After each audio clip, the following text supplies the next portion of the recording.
A warning before you listen. What you are about to hear is not meant for children, nor for the faint of heart. This is an unfiltered retelling of ancient myths, told as they were born, raw, violent, unsoftened. Expect scenes of brutality, curses that linger, betrayals that reshape fate, and a hunger for power that shows no mercy. These myths were never meant to lull children to sleep. They were forged in blood, shadow, and fire. So ask yourself, are you ready to hear them as they were first told? Sources and references can be found in the episode description. Philology's chaos epic, Gaia and Uranus from chaos to tyranny. Ascending on blood. When the beginning ends to birth the next tyrant. The earth lies still now, but it does not forgive. Beneath her skin, the pulse still trembles, like a woman who tasted ecstasy through betrayal, then swore never again to trust any man, no matter how many times he whispers, "I love you." The sky is torn, but it's still there, watching, not as a god, but as a severed shame, a wound hanging above, bleeding slowly, waiting for time to take its revenge. Cronus sits, but the throne offers no peace, only the illusion of control, while planting in his veins the curse of all who sat there before him. The earth has turned, the sky has cracked, the first blood has been spilled, but light has not been born. This was not salvation, it was exposure, the stripping bare of everything divine. Now the cosmos is naked, no covering, no father, no mercy, only a bleeding sky, a cursed earth, and a ruler gripping the sickle, believing it to be authority.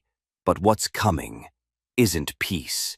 It's the echo, a deeper one, not heard in the air, but in the chest, in the bones, in wombs that no longer give birth through love, but through wrath. Because when pain is planted in the soil, it does not blossom, it spawns monsters.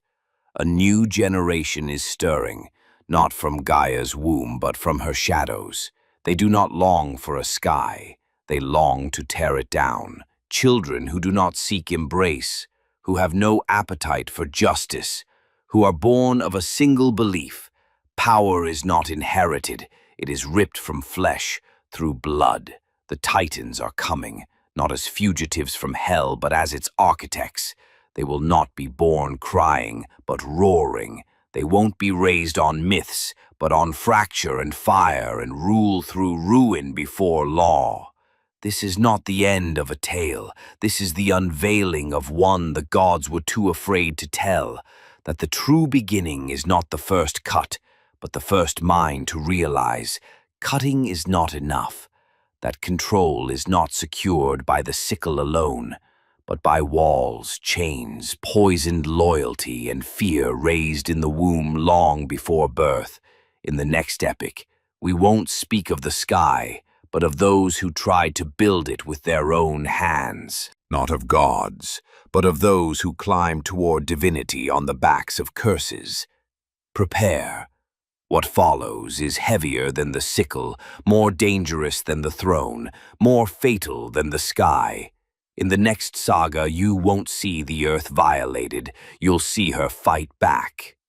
The Titans, born of the beginning and makers of tyranny. And when tyranny rises from the earth itself, no ceiling will be enough to contain their roar. Only an explosion, one that rips memory apart and rewrites what beginning even means. And those born of his blood, they never looked at the throne.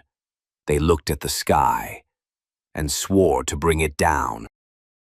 This chapter of the epic has come to an end, but remember, what you've just heard is not a record of facts, but the echo of a myth, a story born from the imagination of the ancients, etched into the long memory of humankind. If this tale stirred something in you, if it opened a door to reflection or wonder, don't forget to support the channel and share the journey with those you love. And in the comments, tell us, which moment in this chapter struck you the most and why? We'll meet again in the next chapter of this audio odyssey through time. Until then, farewell.